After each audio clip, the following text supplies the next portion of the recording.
I'm holding a picture here. I can't believe it. This is Malcolm Forbes with Johnny Dirt and a piper behind it. I don't know where this guy came from. Clan McGregor, maybe? Or? No, it was a little party we had there. A little party? You hired a bagpipe player? Oh, yeah, no, that's Pat, yeah. He's good. Well, but Malcolm Forbes and you don't seem like the duo that you would expect to see together. Well, you know, it's a combination of strange people, you know, meet in different situations. I invited him to a party. I got somebody, they brought him down. He's into the motorcycle thing, the Harley Davidson, the big balloons. He goes over the world. And he's got Liz. Now, I think Liz is pretty hot. The only thing, when I was giving him the dirt bag here in this particular party here, I said, why didn't you bring Liz? And I was going to get a little raunchy. I said, I wanted to check her out, but not really want to check. I said, you know, and he said, well, you know, she was out of town. But anyhow, I had 900 people. He is the John Wayne of rock and roll. Someone told me to tell you that. But go ahead. We're going to see your footage in a second. Let him finish this thought before we interrupt. I had 900 people show up, 500 of them on motorcycles. I had a flatbed truck. They blocked out the street. And these were, I didn't have a problem with the situation. But my neighbors, when 500 motorcycles came down the street at one time, they had a bowel movement. I mean... Very nicely said, now that you don't have to bleep that, I guess. Go ahead. Whatever. It was a good party. I think and Malcolm shot, but he didn't bring Elizabeth, so I gave him a dirt bag. Now they're anxious to show this clip. What are we going to see, Charlie Frick? Malcolm Forbes at the Dirt Club at the picnic. Okay, Malcolm Forbes at the Dirt Club. What year was this about? 1988? Last year. Last year. Wasn't this last year, too? Close to 1990 already. 1988. Honorary dirt bag. Honorary dirt bag, okay. Dirt Club. Okay. I know you've been honorary lots of things in your life. But it's first time been an honorary... Honorary what? Officially a first time. Official dirt bag. Yes. Malcolm is an official dirt bag. Oh, this is a dirt I'm a dirt bag too. No, dirt Welcome to the Dirtettes, right? Yes. Okay, nice to meet you. Okay. I think Unbelievable. You just happen to have the camera ready, huh? Johnny, you're cracking up. He's a gripper. You've introduced... I'm in a state of mass confusion. No, you're in the state of New Jersey. Well, the state of New Jersey is in the state of mass confusion. That's right. Right. We got a new governor coming in. Well, he's been here a while now, but okay. Right. Well, he's been trying for a long time. And I'm not a big political person, but what I got to do is laugh at the old governor going out, because what he did was 2 years ago, they had $500 million left over in the kitty, and that made him look real good. And now he left the state in a deficit. And I'd like to, you know, say...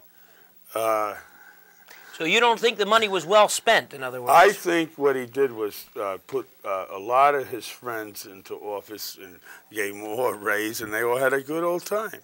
See, now I have to disagree with you. I have to disagree with you, because the Governor Kane was very good to me. He even included me in his book. You know, That's I'm the wonderful. only, with Bruce Springsteen and Sinatra, only 3 entertainers from New. He didn't even mention Lou Monte in his book. Did he mention me? Now, wait a minute. Also, I was in shows with the Governor Kane. He's been very good to me. But you're entitled to your political opinion. Well, I just have to defend a friend who now everybody's, you know, you've done this too now, Johnny, right? Well, you've defended your friends. Okay, I happen to have been on the stage with him one time. With who?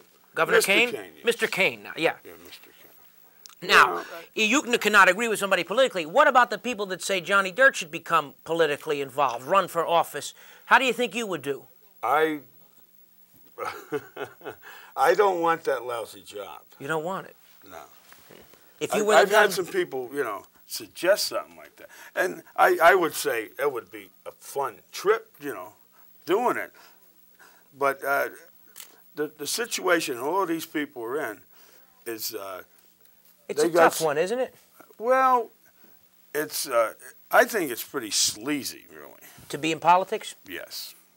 I think to be a politician, if you're really smart enough to be a good politician, then you should have some big corporation giving you a decent salary and the unlimited expense account. That's what my father was. Let me ask you this, on a different angle. Who would be one of your favorite politicians, or do you have any?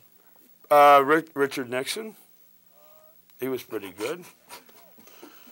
Now wait, you know, Mort Saul said this too. Nixon had a lot of friends. Everybody was united when he was the president.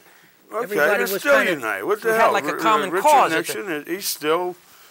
He's you liked him a lot.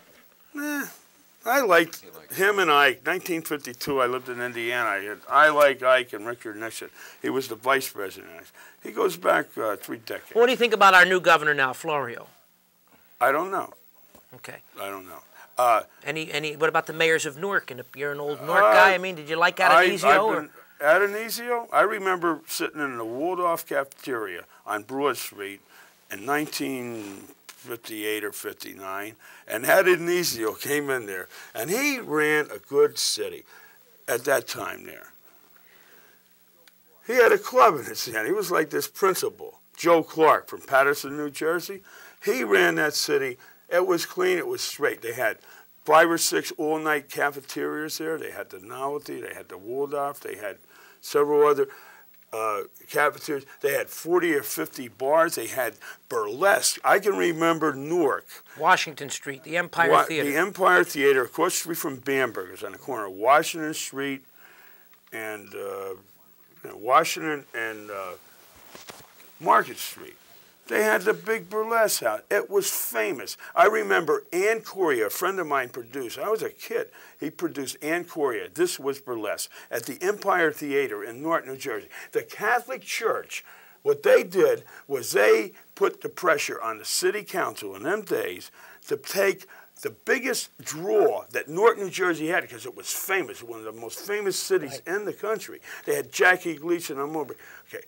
And they closed it down because they said burlesque is like, it ain't right. In other words, it's a little floozy. But it wasn't. It was town. And this was when it was illegal in Newark, illegal in New York, and it only survived in Hudson, at the Hudson Theater in Union City and in Newark. But they had... Up until 1960 or something like that, yeah. They killed the city of Newark when they killed the Empire Theater. Here. And I bet you Floyd didn't even know that I knew about that stuff. I read about it, but you were there, so it's a big difference. And, I knew Ann Correa. You know that Jackie Gleason's shoes are still... What's the name of the theater across the street from the Branford? Not Branford Theater? It was the Adams. The Adams Theater. Yeah. There's a hat store next to it. And Jackie Gleason's... Of course, he's passed on, but there's a trunk of his shoes. Grant's Lunch. Yes, there's a trunk of Jackie Gleason's shoes in the basement of that theater. Gleason paid to keep that there. Because at the time he was in Newark years ago, he was so broke, and that was the classic story with Tony Galento. You know, another great Newark name, and all the characters from Newark. And Galento threw a penny at him at the Club Hialeah in Newark. Oh, on the Hialeah on Bloomfield Avenue. No, well, this was on Clinton. Then it was a different club. Different Hialeah. Different Hialeah. Anyway, Gleason says, I never want to be in Newark, New Jersey without shoes, because he had to do a lot of walking. And when he made it big, he sent a case of brand new leather shoes to the Adams Theater that are still probably in the basement, unless somebody found them. We have to take a break. I hate to interrupt this. We'll be right back right after these important interruptions.